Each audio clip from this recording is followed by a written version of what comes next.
নমস্কার, কেমন আছেন আপনারা সবাই? দেবযানীস রান্নাঘরে আপনাদের স্বাগত জানাই। আজকে বানিয়েছিলাম ভেজ বিরিয়ানি। মানে সমস্ত রকম ভেজিটেবলস দিয়ে, পনির দিয়ে বিরিয়ানিটা বানিয়েছিলাম। তবে সম্পূর্ণভাবে কিন্তু পেঁয়াজ রসুন ছাড়া। ভীষণ ভালো একটা পেট ভরা খাবার। এর সাথে কিন্তু শুধু একটু স্যালাড আর রায়তা হলেই কিন্তু যথেষ্ট। আর কিছুরই প্রয়োজন হয় না। রেসিপিটা শেয়ার করলাম, ভালো লাগলে অবশ্যই আমার চ্যানেলটাকে ফলো করবেন। আর একটা লাইক, শেয়ার, সাবস্ক্রাইব করতে কিন্তু ভুলবেন না। তাহলে চলুন রেসিপিটা দেখে নিই। এখানে আমি একটা বিরিয়ানির মশলা বানিয়ে নেব। তার জন্য নিয়ে নিয়েছি এখানে জয়িত্রী, স্টার অ্যানিস, জায়ফল, শুকনো লঙ্কা, সাজিরে, সামরিচ, আ বড় এলাচ, তেজপাতা, দারচিনি, ছোট এলাচ আর নিয়েছি একটু লবঙ্গ। এগুলো সবকটাকে একটু শুকনো খোলায় হালকা করে ভেজে নেব, তারপর এটাকে গুঁড়ো করে নেব।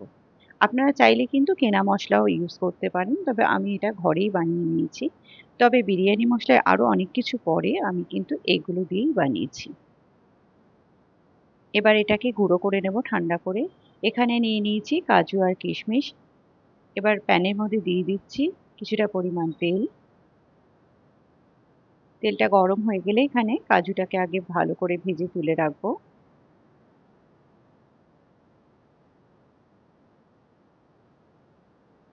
কাজুটা ভাজা হয়ে গেছে, এটাকে তুলে রাখবো। এই তেলের মধ্যেই কিশমিশটাকেও একটু হালকা করে ভেজে নেব। কিশমিশটাও ভাজা হয়ে গেছে, এটাকেও তুলে রাখবো। এবার এখানে আমি নিয়ে নিয়েছি এরকম ছোট ছোট করে আলু কেটে। যেহেতু সমস্ত রকম ভেজিটেবলস দিয়ে তৈরি হচ্ছে, আলুটাকে আমি আগে একটুখানি ভেজে নিচ্ছি। কারণ বিরিয়ানিতে আলুটা একটু ভাজা না হলে কিন্তু ভালো লাগে না। সামান্য একটু নুন দিয়ে এটাকে একটু ভালো মতো ভেজে নেব। এটা কিন্তু ভাজা হয়ে গেছে, এটাকে তুলে রাখবো। এবার এখানে আমি নিয়ে নিয়েছি ছোট ছোট করে ফুলকপি কেটে, এটাকে একটু সামান্য নুন গরম জলে আমি একটু ব্লাঞ্চ করে নিয়েছি। এটাকেও একটু হালকা ভেজে নেব। কেননা ফুলকপিটা একটু ভাজা না হলেও কিন্তু ভালো লাগে না। সামান্য একটু নুন দিয়ে এটাকে একটু হালকা করে ভেজে নেব। এটাও ভাজা হয়ে গেছে, তুলে নেব এটাকে। এবার এখানে একটা বোলের মধ্যে আমি দিয়ে দিয়েছি গাজর। আমি গাজরটাকে এভাবে কেটেছি, আপনারা যেরকম ইচ্ছে কাটতে পারেন। আর দিচ্ছি বিনস। এখানে দিচ্ছি একটু ক্যাপসিকাম। আপনারা মটরশুঁটিরও ব্যবহার করতে পারেন, আমার কাছে মটরশুঁটিটা ছিল না। আর এখানে দিয়ে দিলাম ফুলকপি আর আলুটা। এবার এখানে দিয়ে দিচ্ছি মোটামুটি হাফ কাপ পরিমাণ টক দই।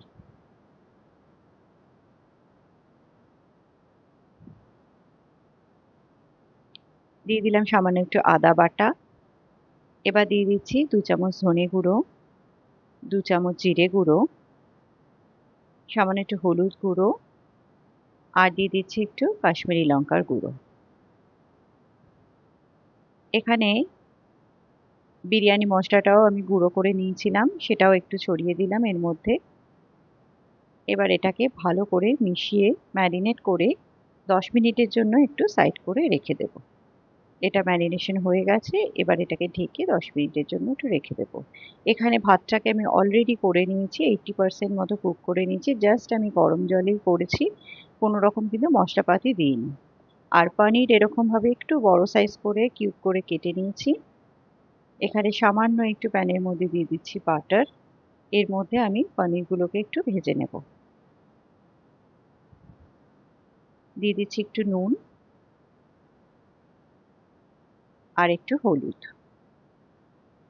এটাকে একটু ভালো করে ভেজে নেব। এটা ভাজা হয়ে গেছে, এটাকে তুলে রাখবো। এবার এখানে দিয়ে দিচ্ছি 2 চামচ মতো ঘি। দিয়ে দিচ্ছি একটু গোটা জিরে ফোড়ন।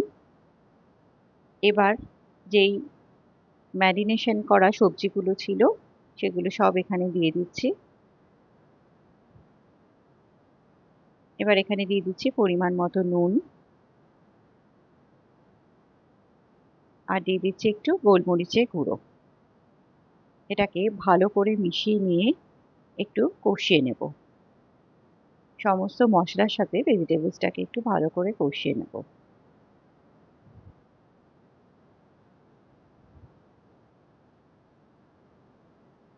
এটা কিন্তু বেশ ভালো মতো কষে গেছে।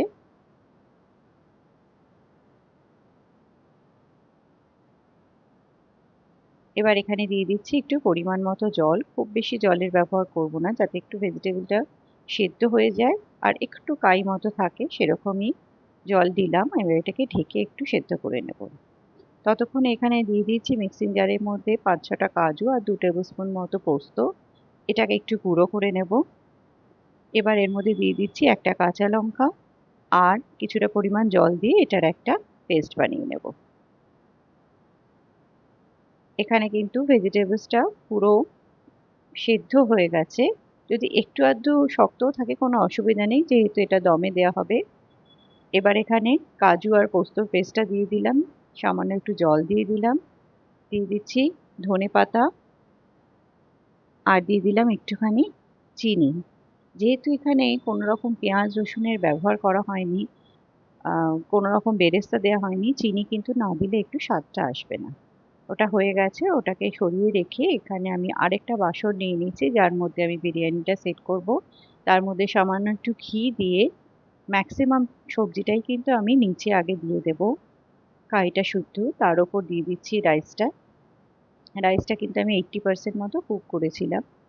এবার এখানে গরম দুধের মধ্যে আমি একটু কেশর ভিজিয়ে রেখেছিলাম, তার মধ্যে দিয়ে দিলাম একটু গোলাপ জল।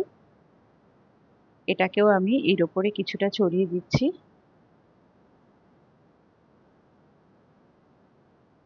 এখানে দিয়ে দিচ্ছি কিছুটা পরিমাণ ঘি। ঘিটা আমি গলাতে ভুলে গেছিলাম, যার জন্য এটা একদম পড়তে চাইছিল না। আর সামান্য একটু যেই এটা ছিল, সবজিটা ছিল, সেটা দিয়ে দিচ্ছি। খুব বেশি সবজি কিন্তু আমি এই লেয়ারে দিচ্ছি না। দিয়ে দিচ্ছি এখানে কিশমিশটা, কাজু, দিয়ে দিচ্ছি কটা পনির। এবার এখানে দিয়ে দিচ্ছি কিছুটা পরিমাণ বিরিয়ানি মশলা, একটু কসুরি মেথি দিয়ে দিলাম এখানে হাতে ঘষে।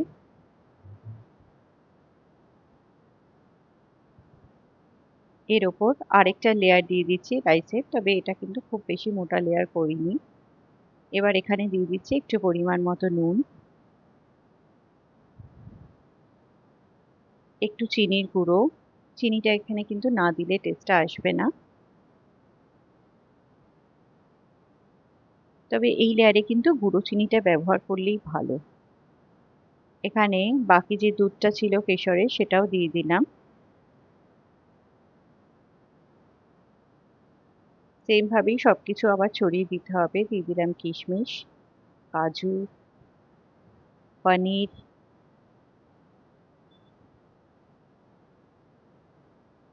একইভাবে আরেকটু কসুরি মেথি এখানে দিয়ে দিলাম